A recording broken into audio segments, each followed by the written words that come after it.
Olá, seja muito bem-vindo, seja muito bem-vinda ao Entrevista Coletiva. Hoje nós vamos conversar com o Tom Zé, ele que é o novo reitor da Unicamp. Reitor, seja muito bem-vindo à Entrevista Coletiva. Boa tarde, Marcos. Boa tarde, Zezé. Boa tarde aos telespectadores da TV Bandeirantes. Agradeço a audiência e agradeço a vocês e a TV Bandeirantes por esta oportunidade. Olá, Zezé, seja muito bem-vindo à Entrevista Coletiva. Também, mais uma vez, nos reencontramos aqui.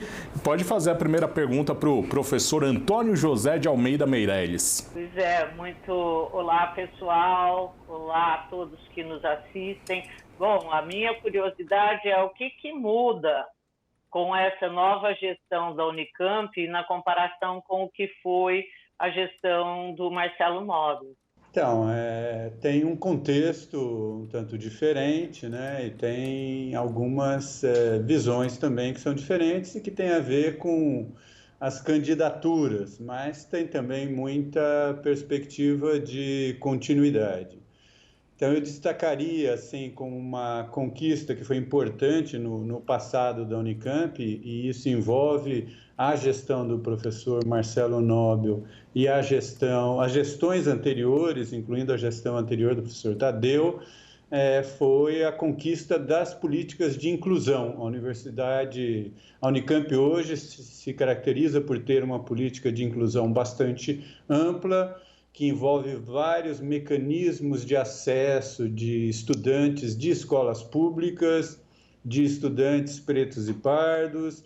Esses mecanismos envolvem modificações que ocorreram no vestibular, envolve algo relacionado ao Enem, e envolve o Profis, que já era um mecanismo anterior, e temos também o vestibular indígena. Então, isso é algo que, com certeza, terá continuidade em toda a nossa gestão. Foi uma conquista bastante importante.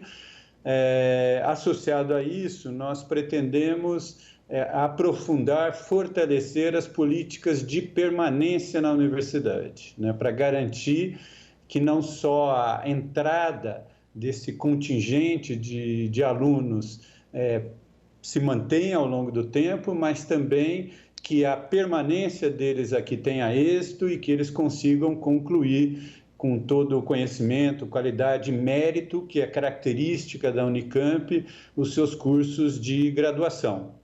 Então, aí nós temos, ao mesmo tempo, uma ênfase que é manter o projeto da universidade e dar algumas características associadas ao perfil da nossa candidatura. Na questão da comunidade interna, temos aí a necessidade de retomar processos de valorização dos nossos quadros docentes e de funcionários, inclusive para preservar atividades importantes que a universidade tem. A mais importante nesse momento é a atividade da nossa área de saúde junto a essa questão da pandemia, o enfrentamento da pandemia. Toda a nossa área de saúde está extremamente mobilizada para reduzir, minimizar ao máximo os danos dessa dificuldade gravíssima que nos acomete como país e que atinge bastante a nossa região. Esta é uma atividade das mais importantes e que tem a ver com a relação da universidade com a sociedade, e a gente quer que essa experiência, que é muito forte tradicionalmente na área de saúde, também caracterize a nossa universidade nas suas outras áreas. Já temos muitas relações com empresas, com escolas, com organizações sociais, com organizações políticas, prefeituras, com o governo do estado. Nós queremos também, na nova gestão, aprofundar esses laços para que a universidade cada vez mais sirva à sociedade. Reitor, como que vai ser feito essa valorização de pessoal, essa criação de possibilidades para o aluno permanecer, porque eu entendo que isso deve ter a ver com alguma forma de subsídio de moradia, de bolsa e tudo mais. De onde virão os recursos para tudo isso? Então, primeiro, na questão da permanência, os eixos normalmente são 3, né? Tem um eixo que tem um impacto financeiro, tem um eixo que está mais associado à questão pedagógica, e daí, dependendo da questão, isso tem também um impacto financeiro, mas na questão pedagógica, por exemplo, nós temos uma preocupação em particular com a entrada dos indígenas, que tem também uma dificuldade adicional, que é uma mudança de ambiente bastante grande, e isso tem um impacto pedagógico e também de cunho psicológico, que seria o terceiro elemento disso. Então, nós vamos ter que pensar essa política nesse conjunto de aspectos. Isso, sem dúvida, vai envolver gastos adicionais, mas isso, de alguma forma, já estava contemplado no início da proposta de inclusão, porque como a inclusão é um processo gradativo, ele envolve a entrada de pessoas, e isso, os cursos de graduação têm uma certa duração, então você tem uma ampliação vegetativa necessária. A Unicamp tem uma moradia, né, uma moradia estudantil, que está exigindo gastos de manutenção. Então, nós vamos ter que colocar um pouco mais de recursos nesse lado aí. Temos que fazer isso com cuidado, com planejamento, para preservar a nossa situação orçamentária, que hoje está um pouco melhor que em períodos anteriores. Na questão da valorização, a nossa intenção é enfrentar esse tipo de problema numa sequência de etapas, e aquela etapa que a gente tem um compromisso inicial é a retomada dos processos de progressão entre os docentes e entre os funcionários.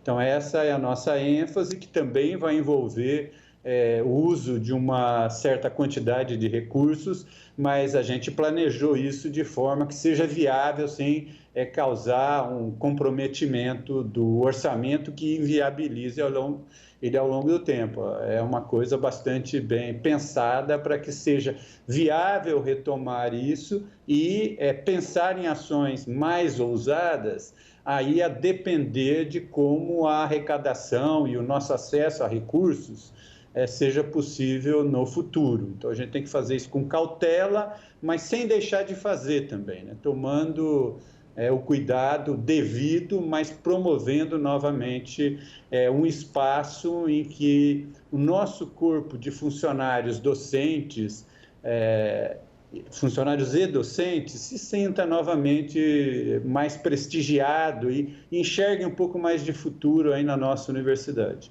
Uhum. Reitor, a gente sabe que a Unicamp também tem sofrido aí com déficit de docentes. Qual é a área que está sendo mais afetada com essa falta e qual é a alternativa que o senhor propõe para cobrir essa ausência de docentes na universidade?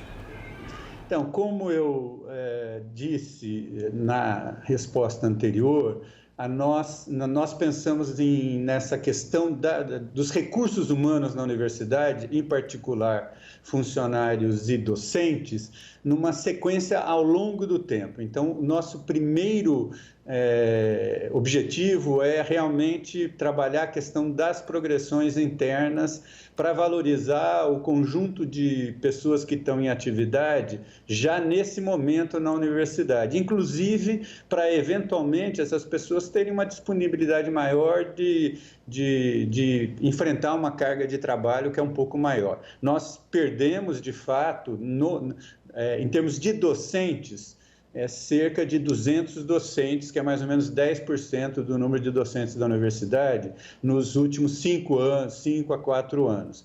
Então, nós vamos ter que enfrentar a questão da reposição no momento posterior. Então, a nossa lógica é tratar isso em etapas e acompanhando um pouco a evolução orçamentária. Algo parecido tem que se fazer no caso dos servidores.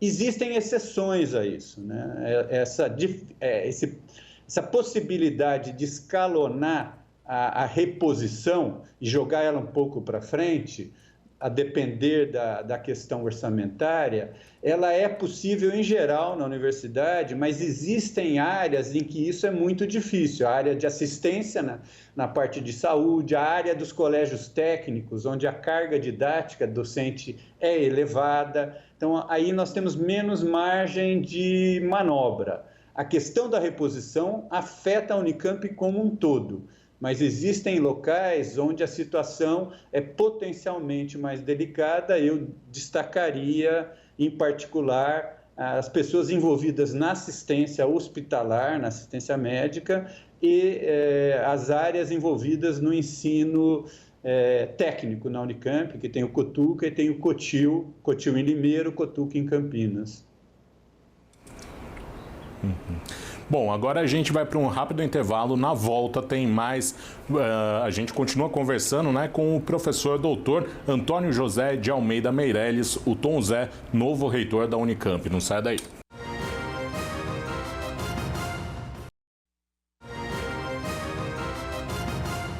Estamos de volta com a entrevista coletiva. Hoje estamos conversando com o professor doutor Antônio José de Almeida Meirelles, o Tom Zé, novo reitor da Unicamp. A Zezé de Lima também está conosco e vai fazer a próxima pergunta. Vai lá, Zezé.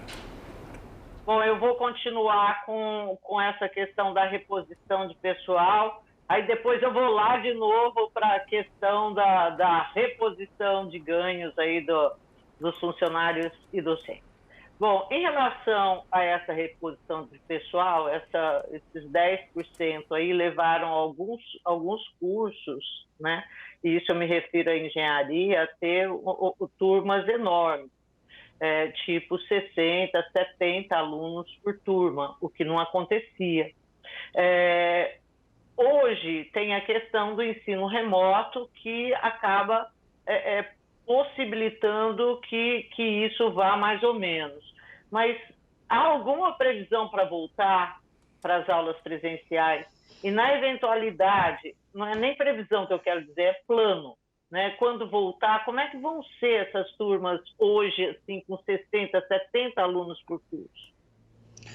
Então, Zezé, o retorno às atividades presenciais no que se refere a aulas em sala de aula, ela está condicionada a gente ter condições de segurança, né? Então, a gente teria que ter uma vacinação que avançasse bastante. Quer dizer, hoje não é possível, nessa situação, e não é só uma questão da sala de aula, é até do transporte, dos estudantes. Hoje, vários estudantes não estão em Campinas, então existe uma questão logística aí que não é fácil de resolver e que não envolve só a estrutura da universidade, que é uma estrutura não preparada para manter um distanciamento social adequado. Então, esse retorno terá que pensar nesse conjunto de atividades. E o decisivo aí era ter uma vacinação que fosse mais, avançasse mais, né?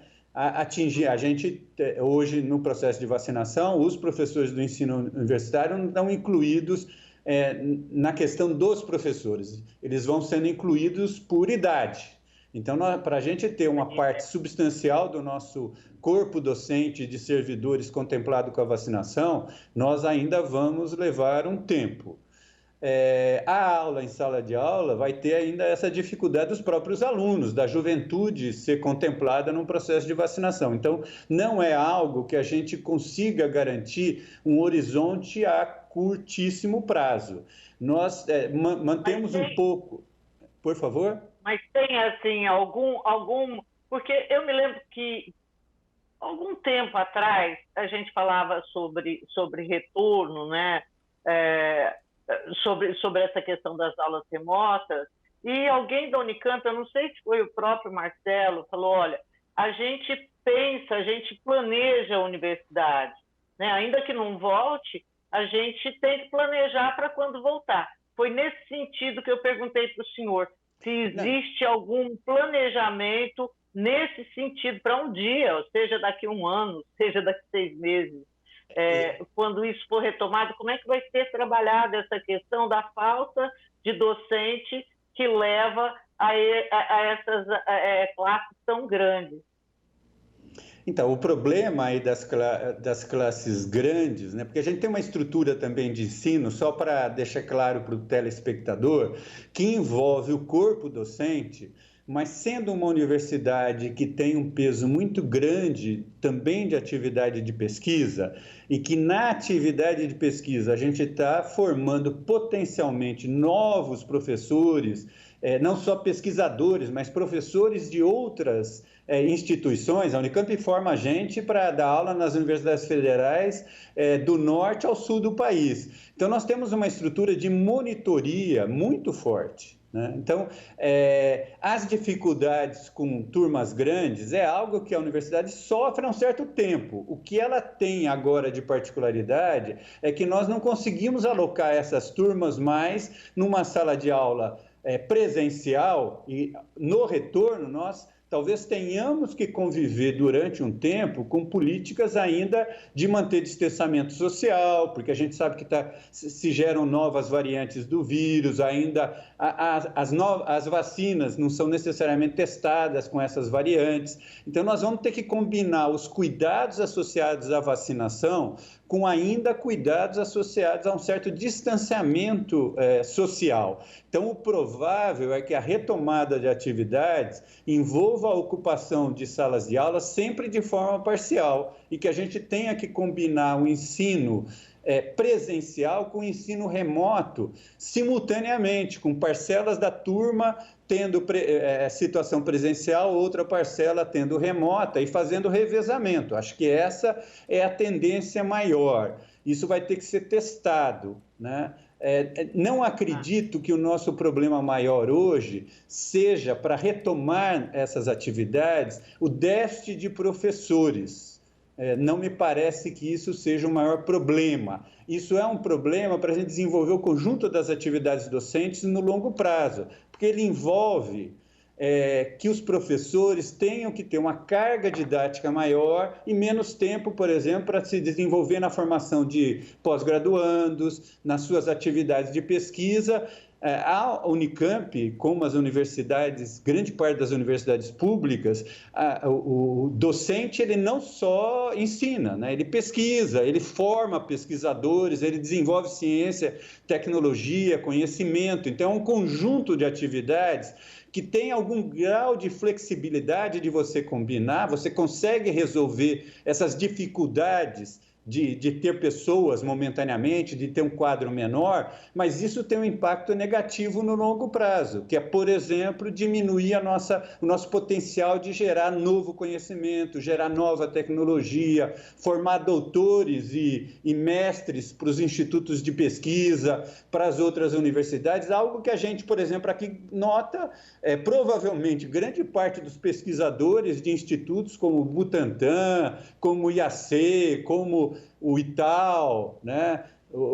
São pessoas que foram formadas nos bancos da universidade, em processos de formar mestres e doutores. Se a gente tem que dar mais aula, a gente está prejudicando isso, que é o futuro da ciência e tecnologia no Brasil. Mas a gente tem uma margem de manobra aí que permite passar por situações difíceis. Elas terão muito impacto se a gente não resolver essas situações, né? Num prazo razoável, vamos dizer assim. Tá. Reitor, a outra questão que eu disse que eu voltaria aí à questão, então, da reposição, entendo que de salários aí de professores e funcionários. Por um longo tempo já, as três paulistas vêm andando juntas, né? E o CRUEF é que determina quais serão os índices, e mais ou menos parecido. Embora a USP, por exemplo, os funcionários ganhem muito, muito mais do que Unicamp e Unesp, isso em função de uma decisão do Rodas há uns 6, 7, 8 anos atrás. O CRUEF vai continuar junto definindo isso, ou o senhor pretende tomar posições assim, mais a ver só com a Unicamp?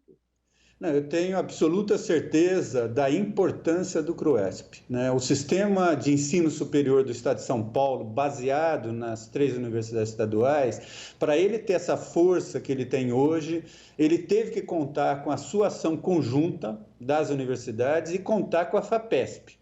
Quer dizer, a grande força do sistema de ensino superior do Estado de São Paulo está baseado nessas 3 universidades e nos recursos que a FAPESP tem garantido por lei. Minha intenção é fortalecer, com certeza, essa ação coletiva. Não tenho intenção de ter nenhuma ação separada dessa institucionalidade que envolve aí o CRUESP, das 3 universidades, e no nosso contato com a FAPESP. Acho que isso é muito importante, inclusive, para garantir o futuro desse sistema. Sempre existe uma margem de manobra de decisão interna, né? Então, em parte, os processos de progressão são questões internas. O ritmo delas, a organização. Existem elementos gerais, mas existem elementos particulares. Agora, no que se refere à política geral, de salários e tal, nós temos toda a intenção de manter, de preservar essa ação conjunta com o CRUESP, e acho que medidas fora disso enfraquecem o nosso sistema. Uhum. Reitor, a gente hoje vive, né, um momento em que as pessoas, os negacionistas, perderam a vergonha de ser negacionistas, e a ciência é colocada muito em xeque em muitos momentos, e as universidades são muito atacadas neste momento da história, né, não só do Brasil. Acho que é um problema, uma questão mundial. Então, eu queria saber do senhor como a universidade pode se aproximar da sociedade e para enfrentar até mesmo esse momento de desconfiança que existe em torno da ciência. Então, eu acho, Marcos, que você toca num ponto que é de extrema relevância para o futuro da universidade em nosso país, né? Nós tivemos aí eventos simultâneos, que foi esse movimento que você fala, que tem um componente, na verdade, que ocorre no mundo inteiro, mas o nosso Brasil adquiriu uma dimensão muito grande, que é esse negacionismo da ciência, que eu estenderia até ao conhecimento em geral e até à cultura, né? Não é só a ciência e a tecnologia nesse sentido mais que a gente tende a interpretar, mas o conhecimento em geral e a cultura começaram a ser negados por uma parcela aí da nossa sociedade de uma forma muito incisiva. Isso gerou, já em 2019, uma ação forte das universidades procurando sair às ruas, ir até a sociedade e mostrar o seu outro lado, a importância que tem isso para o futuro do nosso país. Que imaginar uma sociedade moderna hoje, sem ciência e tecnologia, sem ter capacidade própria de desenvolver produtos e processos, avançar em termos de conhecimento, é algo impossível. Não tem civilização moderna que prescinda de ciência, tecnologia, cultura, conhecimento, né? Isso adquire uma importância maior quando a gente vive com essa situação da pandemia. Quer dizer, o Brasil teria uma situação muito mais caótica, catastrófica, se a gente não tivesse universidades, se nós não tivéssemos institutos de pesquisa, hoje, em grande parte dedicados ao estudo dessa pandemia e a desenvolver atividades que minimizem o impacto disso e que minimizem impactos futuros, se preparando para novas situações parecidas, porque tem um aprendizado importante aí também. E não seria a mesma coisa se a gente não tivesse os hospitais associados às universidades, às áreas de assistência à saúde das universidades, e se não tivéssemos o Sistema Único de Saúde.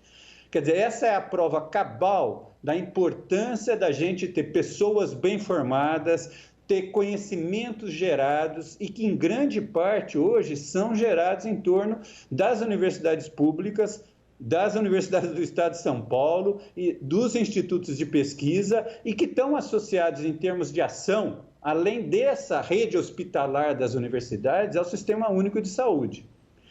Essa questão abre também na população, porque a população está sentindo isso, ela está sabendo, que é aí que ela está encontrando amparo, né? Isso abre também uma possibilidade muito maior de diálogo nosso com a sociedade. Nas outras áreas, nas nossas relações com as empresas, nas nossas relações com organismos sociais, na nossa relação com grupos carentes da sociedade, que podem desenvolver empreendimentos. A universidade pode ajudar no desenvolvimento de economia solidária. Nas nossas relações com os órgãos políticos, com as prefeituras, secretarias, nós podemos ajudar a desenvolver políticas públicas que vão ao encontro da solução dos nossos problemas no país, né? Então, a nossa intenção nessa futura reitoria é, além de valorizar isso que já ocorre de forma muito particular e intensa atualmente na área de saúde,